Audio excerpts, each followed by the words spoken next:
Happiness is beautiful, it's a kind of reality. Happiness is the highest good, happiness is free. So let's be so very happy. Yeah, let's be so very happy. Yeah, let's be so very happy.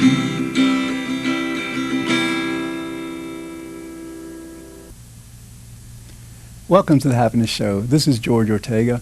I'm here with Lionel Ketchian, and we're here to talk about happiness because happiness is, always has been, and always will be the point of it all. Today's topic is The Happiness Decision by Lionel Ketchian. Take it away, Lionel. Thank you, George. Thanks very much. Welcome. Welcome to the Happiness Show. I'd love to share something that's happened to me 1990. So that was a number of years back. And it's with me till this very moment and continues to be so. So, well, we call it the happiness decision, but at the time, I really didn't have a name for it. It was just one of those days, one of those things. I remember it well.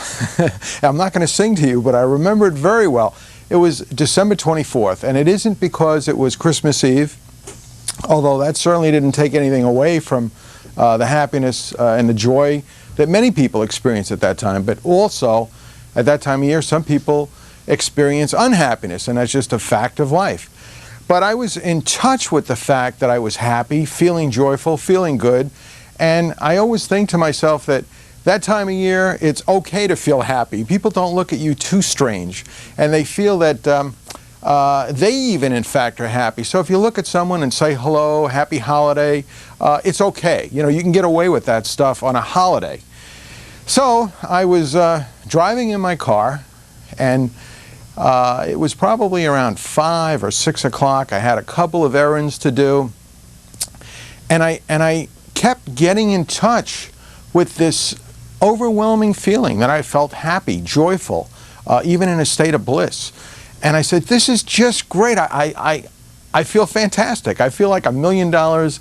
I feel like I won the lottery. I feel successful. Every good thing imaginable is what I felt. I also realized that pretty soon the day will pass or the moment will pass, and I'll feel like we all feel. Unhappy, desperate, fearful, whatever you have. But I said to myself, God, this feeling is so great. How can I hold on to this? I know it's insane to think that I can hold this feeling for any particular length of time. But what I said to myself was, okay, that's true. It's insane to be happy forever. That was never my intention. That was never the decision. But the feeling I had was, okay, I'm happy now, that I know. And I know the next moment will come. Those are two things I'm very sure of. The thing that I realized was I may not be happy in the next moment. I may give all this happiness away, or something may happen and I could lose it all. So I decided to really become aware of what could be so important that I would give my happiness away. You know, I would just give it up. And that's what I did. I decided that at that moment I was in touch with happiness, realizing that certainly something will come along that could be more important than my happiness in this moment. So I was going to focus and give my total attention to the fact that when that particular something happens, I'll be aware of it, I'll know it, and I know that I gave up my happiness for what? For whatever it was that's more important than happiness. And you know, at that point, being happy is like having $1 million. It's like having a lot of wealth, like winning the lottery, as I said before. And when you're wealthy, you know you're wealthy. You know, you could spend the money, but then you know what you're spending it for and what you're buying with it. But if somebody comes along and just steals it away from you, then you've really lost it, because you've got nothing for it. You haven't bought anything, you haven't purchased anything, you've just lost it. Actually, you didn't even give it away, it was just taken from you. And that's how I felt about happiness. What could be so important to take my happiness from me, to take my wealth that I've discovered? And that's what I became totally aware of and absorbed in understanding. And I was still with the feeling. You know, this feeling, December 24th, feeling great, feeling wonderful. And in that state, one of the other things I learned about happiness was I was actually in a state of gratitude. I was grateful for feeling this way. And I started to feel as though I wanted to do something for someone, and on Christmas Eve I could get away with that. And you can't do that on normal days because people look at you funny. But Christmas Eve was a different day, and you've got sort of special permission to accept being grateful to someone and getting away with it, actually. And what happened is, at the time, back in 1990, they had not self-service pumps for your car for gas, but they had people that pumped your car. Some of you may not remember that, some of the younger people. And in this particular station, there was an older fellow, probably my age back then, but anyway, he was washing the windshield of a car in front of me, and then came and did my windshield, and I thought he was exceptionally wonderful, polite, respectful, friendly, and I said to myself, you know, I want to give this guy a tip, and it wasn't going to be $1.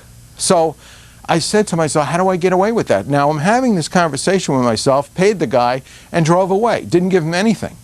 But it continued to haunt me that I wanted to do something for this individual because this guy was special, and I recognized it. So I went back to the gas station. He was in the office. I went in. I told him that you had taken care of my car, washed my windshield, and I happened to notice what a wonderful guy you are. You know, you got a great attitude, you're very helpful, you were not only nice to me, but I noticed how exceptional you were with the person in front of me that you were taking care of at the time. So I said, I just want to wish you a very nice holiday. You know, here's a tip for you.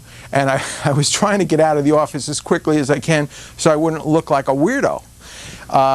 In the meantime, he you know, took a look at you know, the denomination I had given him, and he said, listen, I want to thank you. And he wasn't just thanking me for the money. He was thanking me for noticing him, you know, for having some respect, some mutual admiration for another person, for acknowledging the fact that he's a human being.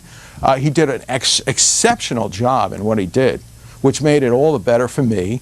And that's what he really appreciated. And I had a hard time getting out of the office because he was so appreciative about being given a tip, number one, but being thanked and being wished a nice holiday. So I made a friend. And it was a wonderful feeling. It was great. Now, when I left there, I got back in the car, and I noticed that I felt even better than I had before. I mean, now how can that happen? How can I feel like $1 billion, you know, like a lottery winner in one moment, feel really happy, and now go to a different state of bliss? I mean, really go to another level with this. I said, hey, I wasn't bargaining for that. I was really content with the way I felt. Now I was in utopia. Now I really realized that, boy, have I got a lot to lose now when I lose this, because, man, being happy for the rest of my life, that is insane. But that's what happened. Let me tell you more. Looking for that one thing that's more important than happiness is very interesting. First, you've got to learn what happiness is for you. You've got to experience it. You've got to feel it. It's an emotion. It's an experience. It's an attitude. It's many things. But one thing for sure is you know what it feels like to be unhappy, so that's the difference. Once you're happy, once you're really happy, now you could lose it. And that's probably why you don't want to be happy in the first place, is why lose a good thing. That's even worse, right? But it's not true. You never lose happiness. You always give it away. You always let the circumstances, the situations control you. And that's why happiness is an issue of power. You become very powerful, but not over others, within yourself. And that's where the power lies. And I've got to tell you that I have a wife and 3 kids, still have a wife and 3 kids. And when I went home, Christmas Eve, we had a few things to do. We had 1 or 2 cars, I don't remember now, but we had 3 kids, a couple, you know, my wife drives, I drive. We had something going on, and we needed more vehicles than we had, and that led to a bit of a problem. So as the conflict went up, I realized that I had made a suggestion that wasn't being favored, and I decided that, hey, I made my suggestion. I'm not going to jump in with both feet and start a fist fight and say, hey, I'm right, nobody's listening to me, what's going on here? You know, same old story. I decided, I said my say, I backed out, And I remained happy. I let whatever happened unfold. I didn't join in the conflict at that point. Did all I could. I never realized that staying happy in the middle of turmoil can work. I never realized that that happiness was really letting go of drama. And what is drama but conflict? When I let go of the conflict, because the conflict was going to happen anyway, but when I wasn't absorbed into it, like I used to be and like all of us can at times, something different happened. I was happy and they had a problem. Yes, you could say it's my problem, but it's just a problem. It's not necessarily my problem. I offered up a suggestion. The suggestion wasn't being taken. So what did I do? I remained happy. As the days went by, believe me, you'll be tested. Life will always bring you a test of what now? What do I do now? And as I've taught at Sacred Heart University, I gave a course on happiness for 4 weeks, and it was called Be Happy No Matter What. And then no matter what is about the most important thing I can emphasize, because that's what it takes. There's stuff happening all the time. It's not happening to you right now? Give it a couple of days. Give it a week at the most, and life will give you plenty to say, what now? What do I do now? You stay happy, you stay focused, because happiness is a strategy for living your life. And what I found is that in not giving up my happiness to whatever came along, to the situations that I had no control over whatsoever, then I retained a certain amount of power within myself to deal with it. That was very enlightening for me, because at the time I was pretty much like a leaf in the wind. If the wind blew to the north, that's the way I was headed. If it blew to the south, that's the way I was headed then too.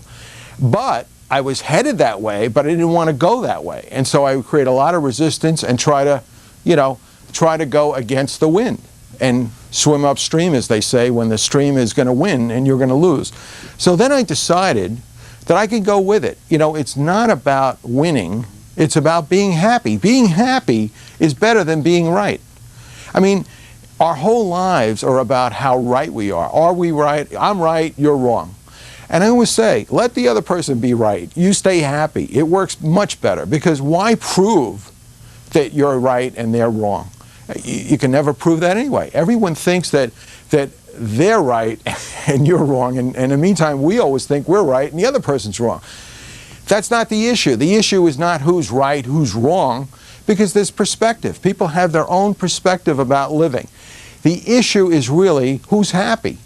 And let the other person be right. You be happy. Now, what's better than that? So I started to learn little things in that day that I've carried forward. Back then, I didn't know too much about happiness. Well, maybe I did, but it was something that I tackled and ended up finding out more about. I was always into motivation, into spirituality, and what I think is the essence of religion. I mean, treating others with kindness. But until I learned to be happy, I really wasn't aware of what I had understood. And I started to read a lot of books. I mean, I've always been a reader. In fact, I have a website on the happinessclub.com with over 400 books on happiness. And you know what? They just started getting written back in 1990. At the same time that I found happiness, the world started finding happiness and writing about it. Yet happiness has been around since Aristotle and 2,600 years ago. And what scares me is we haven't learned a whole lot in 26 years regarding happiness. All the information's been there, but the reason we haven't learned it is because we've intellectually known it, but we haven't applied it within ourselves. And I think all the world's religions and the world's religious leaders have been telling us about joy and what we can really expect to find within us and what we can share with others. So this is something that I found for myself, and I kept looking into it. I found out that it's tremendous power. In fact, there was a time when with even death, that what happened was I was told my father had a heart attack and that he wasn't going to make it. So I had to drive from Connecticut to the Bronx, and was told I probably wouldn't make it in time to see him. And on the way down in the car ride, which is about 2 hours, I said to myself, How do you be happy now? And I realized that, well, I'm not happy about this, but I've been using my happiness now. I've learned to accumulate it and save it and spend it in a smart way. So I wasn't ready to roll down a window and throw all this happiness I've saved right out the window just because this happened. I mean, it would be equivalent to pulling out my wallet because somebody cut me off and throwing all my money out the window and the wallet along with it. Now, that would be crazy if you were sitting next to me and saw me do that, right? I think it's just as insane to throw your money away when things happen that you have no control over. I mean, that's insane. So what did I do? I realized that I could be happy within the moment, even though I'm not happy with the moment, because that moment will go. And I'm staying. So I don't want to spend the rest of my life unhappy over something I have no control over. Does it mean I didn't love my dad? No, it doesn't. We had a great relationship. But the rest of the story, I just want to let you know, is that when I got to the hospital, he was there. I had to fight my own negative thinking of, well, what if I get there and the hospital bed's all made up and I missed seeing him? Well, I can't answer that question, but that's not what happened. I did find him. He looked a little, under the weather. I mean, having a heart attack can do that to you. But when I went in there, I wasn't frantic. I wasn't unhappy. I wasn't crying. I was happy. I was happy to see him, and I was happy to share my time with him because none of us know how long we've got, right? So I spent some time. He sat up in bed. He got to be so magnified and happy himself that the nurses thought maybe this was a big mistake. Maybe he really was. This was just a big mistake. He didn't have a heart attack. But truth is, he did have a heart attack. And the truth is, my happiness actually benefited him. I can't prove that. I can't give you yardsticks and measuring devices and scientific formulas for how that happened. But believe me, if you're laying in bed and somebody comes wailing and crying and it's not going to be too pleasant for you. But if somebody comes into your hospital bed happy, at least they're sharing something with you. That was my experience. So I found out even then, when the world would say it's okay to be unhappy, it's not okay. It's not okay for you. It's not okay for the other person. It's not okay for everyone. Happiness is something once found. You better be real careful about where you're going to spend it and let it go. Now, I want to say that when you're happy, you could spend it. You can give it away as much as you want. I warn you that the more you give it away, the more you're going to end up with. But the difference is, if somebody takes it from you, you're going to lose it. Then you haven't given it away. It's just like wealth. If you have $1 million and you want to donate 100,000, that's a wonderful thing. But first you've got to have 100,000 to donate it. It's the same thing with happiness. If you haven't got it to begin with, how can you give it away? You must have it. You must possess it in order to give it to others. That's what this show, The Happiness Show, is about with George Ortega. It's the idea George and I have found happiness for ourselves in our life. We found out that it works. And we're researchers. Our research is our life. We're finding that it works for us in every conceivable way, in health, in wealth, in living every moment of our life. Recently, our show was on PBS, but the PBS special was Health and Happiness with Dr. Bernie Siegel, and I thought that was an exceptional show because for the first time we found out that health and happiness can go together, that there's a connection to our well-being and our health. I mean, imagine that. Our well-being, our health, and our happiness are intermingled. A lot of people haven't been interested in happiness for as long as I've been interested in. But now everyone's interested in it because your very well-being can be affected. Heart attacks, stress. What is stress but unhappiness? What's unhappiness but suffering? Do we really need to live our lives suffering all the way through? And we will suffer as long as we find something to fight about. Now, I'm not saying you have to go along with everything. No. Don't mess with a happy person. A happy person will go after you and be unstoppable. If it's the right cause, if it's the right thing, they'll keep on coming. But that doesn't mean we have to lose our happiness in making something right if we think that's what needs to be done. No. We use intelligence. And the other thing is, people say, well, you're listening to me now and you're saying, yeah, Lionel, I mean, I understand you're happy, but you know what? You don't know what kind of problems I've got. Well, guess what? Life is about problems, and that's what life is. But when you just become your problems and you don't have a life, then you've given up your life to your problems. That's all you are, is a life full of problems. You've not only magnified your problems, you've let them surround you and become you. And that's not a good prescription for living, because unless you detach from your problem, in other words, the problem's there, okay? All right, let's say this is an obstacle and it's here. Okay, I have it right here, and this is a problem. I don't need this problem in my life. I could stumble over it, it could fall. I wish it weren't there. Fine. But you know something? It's not me. If I can't do anything about this as a problem, it's not a problem anymore. It's just something I don't like. That's different. It just is, and that's fine.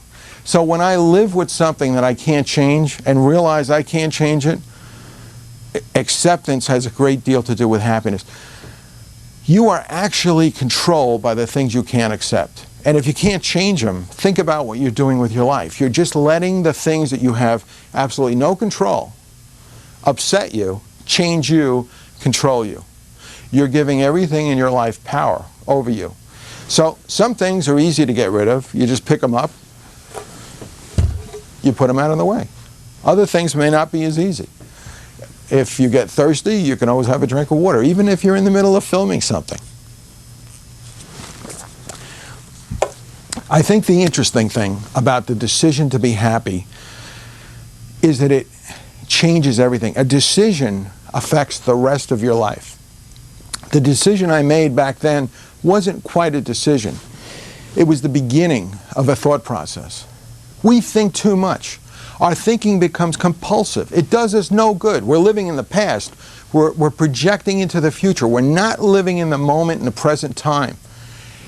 And that's why all that thinking is just compulsiveness. It's not really thinking. If you put your thinking into making a decision to be happy for the rest of your life, now that's a good result for thinking. And then you could let the decision help you in the choice process for what you'll do next. Because once you've decided on happiness, all you have to do is choose it from moment to moment over circumstances. Because there's always going to be something that gets in your way. There'll always be an obstacle that comes in your way. But if you use it as a challenge, not as something that has completely stumped you, then you can overcome anything. Then it's just part of life. It's just the furniture of life. Move it around, sell it, buy it, whatever you've got to do to deal with it, or just live with it if you can't change any of it. Usually the things that you don't like are what is running your life, and we just can't go on living like that. Well, some of us can. I found out that it was better for me not to do that. We started as I said, I had a 4-session course at Sacred Heart University back in 1999. And from that course, at the end, the last session, people realized they really can be happy. I mean, they found out happiness was part of life. They actually could do it. They were sold the idea, and they took to it like a duck to water. And we started a happiness club. We meet once a month. The meetings are free. We happen to meet in Connecticut. We meet in Canada. We're trying to start one in Virginia. We have one going out in California. Maybe you'd like to start one. But the idea of happiness is if you're not aware that it exists, if it's not something you understand the benefit of, you're not likely to use it. You know, it's like shoes. I wear shoes. They're great. They stop me from getting blisters on the road, and I can walk for miles. It's a great invention. If you knew more, if there were people who never heard of shoes, they wouldn't be able to benefit from it. So I'm trying to tell you that there's a new invention out there. It's called happiness. But if you can't use it, if you don't know what it is, and if you don't know what I'm talking about, you're never going to benefit from it. And it's interesting because there is nothing that can stop you from being happy. And that's the key, being happy. Because when I realized happiness was it, I realized it's not a matter of wanting to be happy. It's not a matter of be happy, like I'm sort of telling you to do. It's being happy. It's a present moment interaction. Being happy means you're actively engaged, not in the pursuit of happiness, but in the state of happiness now, no matter what. And the wonderful thing about this state is that no matter what happens to you in this state, you can deal with it so much better. All you're doing when you're happy, and this is just common sense, is that you're being in a more level-headed, well-balanced state of mind. You're you're less controlled. You're less perturbed about things. You're less disturbed about things. You're more clear-minded. When you look out at life over the things that disrupt you, you can clearly say, I don't have to like this or not like this. I don't have to do anything about it. All I have to do is choose what I want next. If the lights are too bright, I may choose to say, let's make them lighter, but I don't want to do that. I like the lights just the way they are. We can choose what we want, and that's a whole lot different than resisting it and arguing about it. I mean, then we're living out of joy. And I don't know about you, but how many people like to hang out with people that are really unhappy? I mean, anybody love that? Let's face it, we want to be with people that are happy. Now, I mean, we can't all be with people that are like us. That's why we get married, right? And that's a joke. But the thing is that we seem to marry our opposites, or we find people that are different than us. That's fine. But being happy is the way to go. So I hope this has been of use to you. Make the decision. There's more on the website on happinessclub.com, thehappinessshow.com. There's a free newsletter for you. I write a column in the newspaper. You can have it on the website. There's so much. All you got to do is take it. Take it and use it. Because if you don't use it, you're going to lose it. And if you never had it, you can't even lose it. It's better to take happiness now and lose it than never to have it. It's better to have loved than lost. Well, it's better to be happy and lose it a few times than never to have it. So I want you to make that decision to be happy. It's the most important decision you can ever make. Well, that's about all the time we have for today. Thanks very much for watching. In the future, we'll explore other topics that are designed to help us enjoy life better. Be good, think well, feel very happy, and I hope you'll join us again next week on The Happiness Show. Thank you. Happiness is powerful. It's our underlying need. Happiness is why we live each day. Happiness is destiny. So let's be so very happy. Yeah, let's be so very happy. Yeah, let's be so very happy.